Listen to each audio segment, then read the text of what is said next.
Hey, what's up, lightboltjoe here. Today we are going to discuss the 14th and final book, A, written by L. Frank Baum, B, of the Land of Oz series, Glinda of Oz. This came out in 1920, 14th and final book that L. Frank Baum wrote. He did die in 1919. This came out in 1920.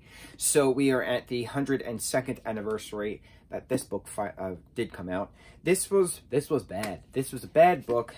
It was boring, and it contradicted itself, and I've expressed numerous times how the Land of Oz books, the 14 of them, contradict themselves. People can die, people can't die. People need money, people don't need money. Magic can do this, but magic can't do that. Just things, right? Things. I've called it out on so many different principles. Also called Baum out that he was a racist. He wrote 2 editorials about why the mass genocide of Native Americans was important for the survival of the new American settlers. No, we do not condone this, but as I've said in previous reviews, just because Baum was a racist does not mean his legacy is. The Land of Oz is a great land that he created, yes. His land does not reflect him as a person. Okay, so this book has Ozma of Oz and Princess Dorothy of Oz, right, Dorothy Gale, and they see in the magic picture, and they go visit Glinda, right? Glinda the sorceress, and Dorothy reads about the Skeezers and the Flatheads. They're about to start a war, right? She reads this in Glinda's book of records, and so she says to Ozma, Glinda's like, meh, I'm gonna stay here. You do your thing. So Ozma and Dorothy go off to visit the Skeezers, go off to visit the Flatheads, and figure out, A, why the war is starting, B, that there can't be a war because Ozma's in charge, and no. But the rulers of the Skeezers and the Flatheads have never heard of Ozma, so their law is different than Ozma's, even though they are technically in the Land of Oz. So it's a whole back and forth of that. Ruler queen of one is turned into a golden pig, ruler queen of another is turned into a diamond swan.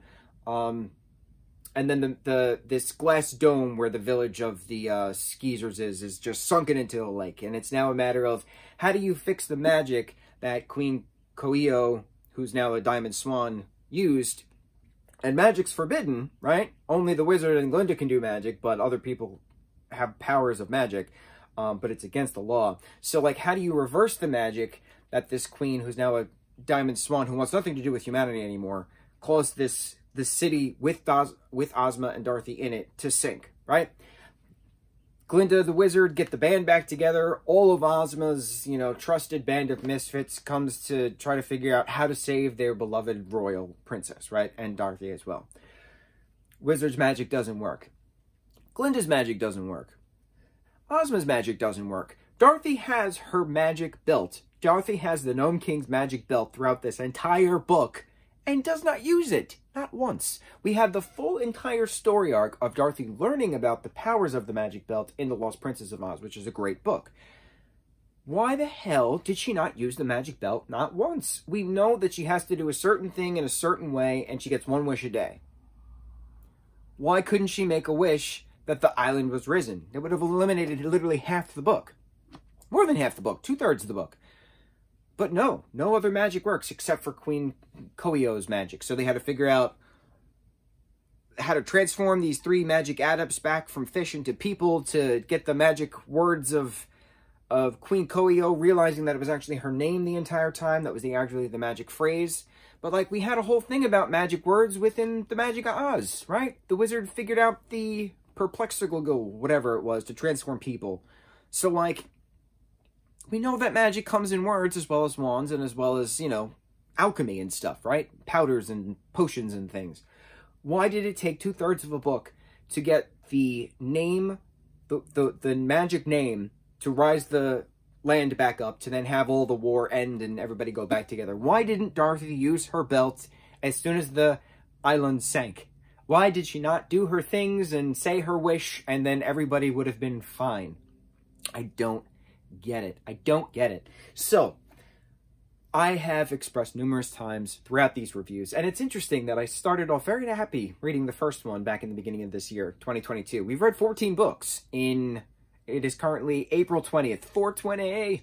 So it is, it's been a month, it's been 4.5 months. No, it's been 4 months. 3.5 months, technically. 4.5 months? 4.5 months. I can't do math. All of January, all of February, all of March, half of April. So 3.5 months. Okay. It's been 3.5 months. We've read 14 books. That's pretty impressive on my front. I don't read that fast. I have many other things to do. This is the fastest I've read 14 books and kept track of it. So I am proud of myself. With that being said, I am so glad that this series is done, that I don't have to read these again. Maybe 10, 15, 20 years from now, I'll revisit my top 5 or top 6. But I have them listed on the back of my It Chapter 2 Regal IMAX collectible ticket, which no one cares about, but I use it as a bookmark. So I have this little post-it sheet in order.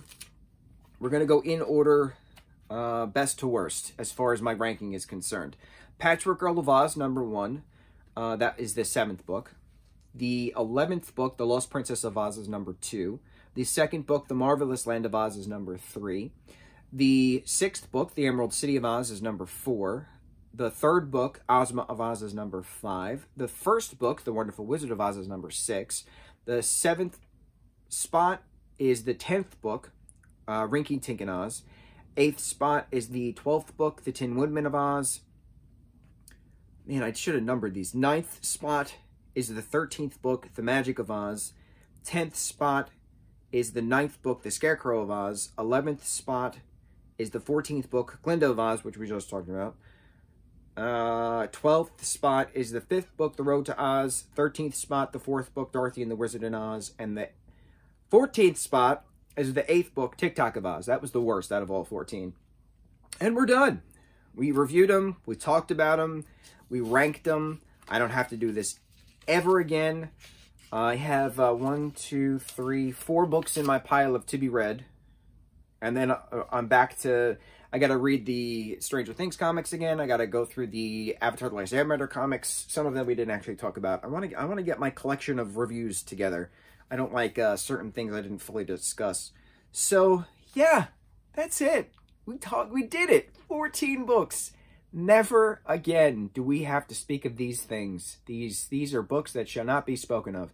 And it's unfortunate. Well, you know what? We'll speak of my top 6, right? From the Patchwork Girl of Oz up to the Wonderful Wizard of Oz. My top 6. That's fine.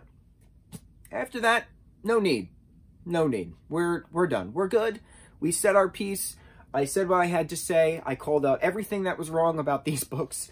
On to the next review. Mucho mahalo.